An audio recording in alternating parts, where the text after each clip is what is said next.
चलिए विद्यार्थी, आज हम लोग आज कुछ इंपॉर्टेंट बातों के बारे में फिर चर्चा करेंगे जो आपके मैट्रिक हो या इंटर उसके बोर्ड मॉडल के संबंध में आता है। खास करके यह 12वीं की कक्षा के लिए भी उपयोगी है, मैट्रिक वाले के लिए भी। अब इसी में से उचित हिसाब से इसमें से लिख सकते हैं आप, या फिर कंपटीशन के लिए भी तैयारी कर सकते हैं। जैसे आज हम लोग पढ़ाई करेंगे पर्यावरण संबंधी कुछ बातें। पर्यावरण जिसे एटमॉस्फेयर संबंधी कुछ टॉपिक को विचार किया जाएगा, जो बहुत इंपॉर्टेंट टॉपिक है। यह हर प्रकार की परीक्षाओं में देता रहता है और इसको आपको बोर्ड की तैयारी करने के लिए भी जरूरी है। जैसे फर्स्ट नंबर में आपको दिखाई दे रहा है यहाँ प्राकृतिक प्रदूषक। प्राकृतिक प्रदूषक नेचुरल पोल्यूटेंट, नेचुरल पोल्यूटेंट्स के नाम से जानते हैं। तो प्राकृतिक प्रदूषक मतलब क्या होता है? प्रदूषक दो तरह के होते हैं, एक कृत्रिम हुआ, आर्टिफिशियल हुआ। तो आर्टिफिशियल का अर्थ क्या होता है कि जो प्रदूषण मानव द्वारा फैलाया जाता है। जैसे उसका वर्णन हम इसके बाद करेंगे, लेकिन इसे मुख्य रूप से देख ले में कि जैसे मान लिया कि कीटनाशी दवाओं का छिड़काव, या फिर चिमनी भट्ठे द्वारा उत्पन्न धुआं, गाड़ी मोटर द्वारा उत्पन्न धुआं, या फिर आगों के जलाने से उत्पन्न धुआं, या घरेलू अपशिष्ट पदार्थ कंपनी को धो धा करके पानी को जलाशय में गिरा देना। इसी प्रकार से या कपड़े सफाई, नाली गली या वहित मलजल की पानी, या जानवरों को, मरे हुए जानवरों को पानी में फेंक देना, मूर्ति विसर्जन, हवन गंध धूप को जलाने के बाद पानी में फेंक देना, या टायर जलाना, रबर जलाना, प्लास्टिक जूते चप्पल को जला करके धुआं वायुमंडल में वाष्पित करवाना। तो ये सभी जो है मानवकृत प्रदूषण फैलाने के ये सब टॉपिक हुए। तो ऐसे कहेंगे हम आर्टिफिशियल प्रदूषक जो मानव द्वारा निर्मित होता है। परंतु आज हम लोग विचार इस पर नहीं करेंगे, लेकिन चलिए इतना बोल दिए, ठीक है, हो गया। तो हम लोग प्राकृतिक प्रदूषक की बात करेंगे, नेचुरल पोल्यूशन। उसमें जो प्रदूषक प्राकृतिक के द्वारा बनाई जाती है उसे हम नेचुरल पोल्यूटेंट्स कहते हैं। पोल्यूटेंट्स, नेचुरल पोल्यूटेंट्स यानी प्राकृतिक प्रदूषक। तो प्राकृतिक प्रदूषक क्या होता है? जैसे इसमें विचार करने की बात है कि ज्वालामुखी जब फूटते हैं, ज्वालामुखी वोल्केनो, तो ज्वालामुखी जब सक्रिय होता है तो उसमें से लावा, मैग्मा बहुत तेजी से हाई स्पीड के साथ, प्रेशर के साथ ऊपर फेंकता है, जो जम करके पत्थर बनाते चले जाते हैं, पहाड़ बनता है।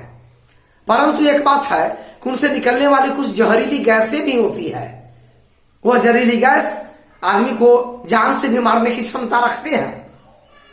ये जहरीली गैस, ऐसा आंकड़ा दिया जाता है कि 1986 में अफ्रीका महादेश में कैमरून नाम की एक जगह में लगभग हजारों लोग मारे गए थे ज्वालामुखी के जहरीली गैसों के कारण। 86 की बात है, महीना अगस्त था। तो उसी प्रकार से ये सब प्राकृतिक प्रदूषक हुए। और प्राकृतिक प्रदूषक में क्या आते हैं? जैसे तेज आंधी तूफान चलती है तो धूल और धुआं। धुआं तो प्राकृतिक नहीं, कृत्रिम हो गया। धूल की आंधी, या रेगिस्तानों के बगल से बालू के महीन कणों की आंधी के रूप में छिड़कना, कूड़ा करकट उठा करके वायुमंडल में फेंक देना, ये सब प्राकृतिक प्रदूषक के अंतर्गत आते हैं। नेचुरल पोल्यूटेड हुए, पोल्यूटेंट्स हुए। तो इस तरह से प्राकृतिक प्रदूषक ज्वालामुखी से, आंधी से, धूल से फैलते हैं। कुछ जहरीले पौधे के परागकण जैसे मदार, एकवन, धतूरा, पार्थेनियम दूब, ये सब के परागकण जो है जहरीले होते हैं, जो वायुमंडल में तैरते रहते हैं, श्वास के अंदर से जाता है और इन्फेक्शन करता है, श्वसन संबंधी बीमारी को जन्म देता है। कुछ बीजाणु उड़ने वाले होते हैं आकाश में, वे उड़ते रहते हैं और उड़ करके और क्या करते हैं कि वे नाक के द्वारा, श्वसन के द्वारा मानव में, जानवर में जाकर के तरह तरह के रोग बनाते हैं। ये सब प्राकृतिक में स्वयं निर्मित होते हैं या प्राकृतिक द्वारा ये सब है। इसमें मानव का कोई योगदान नहीं होता। परागकण के बारे में उड़ने से मानव रोक नहीं सकता, बीजाणु के उड़ने से रोक नहीं सकता, ज्वालामुखी को रोक नहीं सकता, आंधी तूफान में धूल और महीन बालू के रेत को उड़ाने से रोक नहीं सकता। ये सब नेचुरल पोल्यूटेंट्स के नाम से जाने जाते हैं। अब आप समझ गए होंगे प्राकृतिक प्रदूषक क्या है। परीक्षा में आएगा, बोर्ड परीक्षा में, जिसको लिखा जा सकता है, कोई दिक्कत नहीं है। अच्छा, इसके बाद हम लोग अब आते हैं, इसको हल करने के बाद प्राथमिक प्रदूषक। प्रदूषक चाहे जो हो, आर्टिफिशियल हो या नेचुरल हो, दोनों को हम लोग दो भागों में बांटते हैं, चाहे आर्टिफिशियल हो या नेचुरल, यानी कृत्रिम हो या प्राकृतिक। प्रदूषक को दो भागों में बांटेंगे। पहला है प्राथमिक प्रदूषक, प्राइमरी पोल्यूटेंट। प्राथमिक प्रदूषक में क्या आता है कि इसका यही है, कहने का मतलब कि इसका परिभाषा बनता है कि कोई भी प्रदूषक पदार्थ अगर प्रदूषण करने वाली सोर्स से निकलकर और डायरेक्ट वायुमंडल में चली जाती है, इसे हम कहते हैं प्राथमिक प्रदूषक। यहां देखिए, प्राथमिक प्रदूषक, कोई भी प्रदूषक पदार्थ यदि डायरेक्ट निकलकर स्रोत से वायुमंडल में मिल जाए, कार्बन डाइऑक्साइड, इसको हम लिख सकते हैं यहां पर कार्बन डाइऑक्साइड या कार्बन मोनोऑक्साइड या सल्फर डाइऑक्साइड, नाइट्रोजन के अन्य नाइट्रेट रूप, ये सभी जो है प्राथमिक प्रदूषक है, प्राइमरी पोल्यूटेंट्स है। स्रोत से निकले और डायरेक्ट वायुमंडल में मिल गए, जिसे कहते हैं प्राथमिक प्रदूषक। परिभाषा समझ गए, उदाहरण भी समझ गए। ये मानव द्वारा निर्मित चिमनी, भट्टा, गाड़ी, मोटर, ये सबसे निकला करते हैं, इसे हम कहते हैं प्राथमिक प्रदूषक।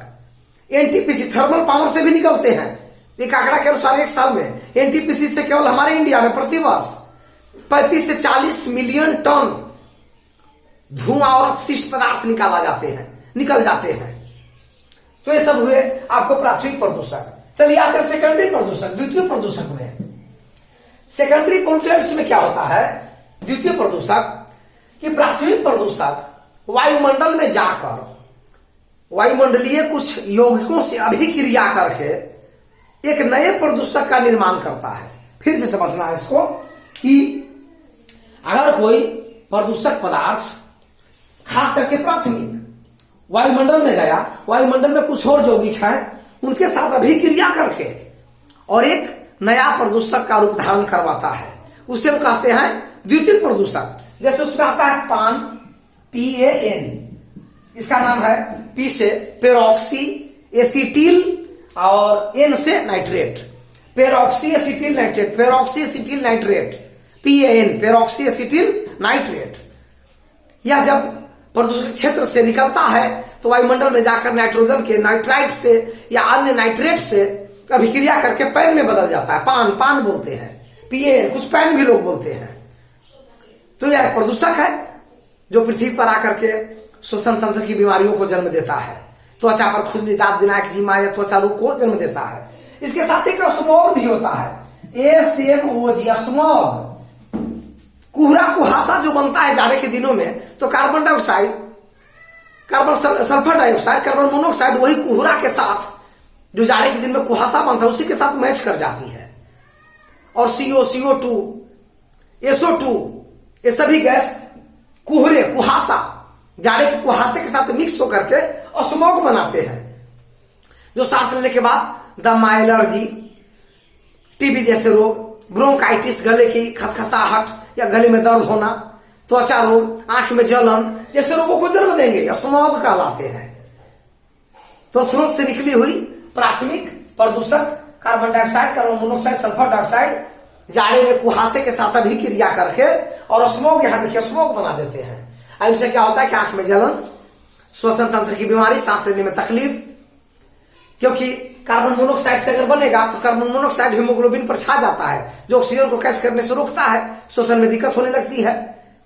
फेफड़े में दमा, एलर्जी जैसे रोगों का जन्म देते हैं, आंख में जलन करते हैं, त्वचा रोग बनाते हैं, कैंसर बनाते हैं, तो इसे कहते हैं स्मॉग। तो ये सब प्राथमिक प्रदूषक वायुमंडल के किसी यौगिक के साथ अभिक्रिया करके एक नया प्रदूषक का रूप धारण कर लेता है, तो इसे हम लोग कहते हैं द्वितीय प्रदूषक, सेकेंडरी पोल्यूटेंट्स कहलाया। तब आते हैं एरोसोल के बारे में। आप नाम सुनते हैं एरोसोल क्या होता है।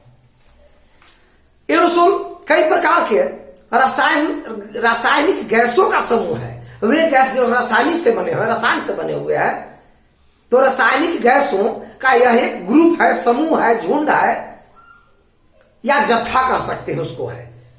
हमारे वायुमंडल में देखिए एरोसोल का हिंदी में भी एरोसोल और इंग्लिश में भी एरोसोल कहा जाता है।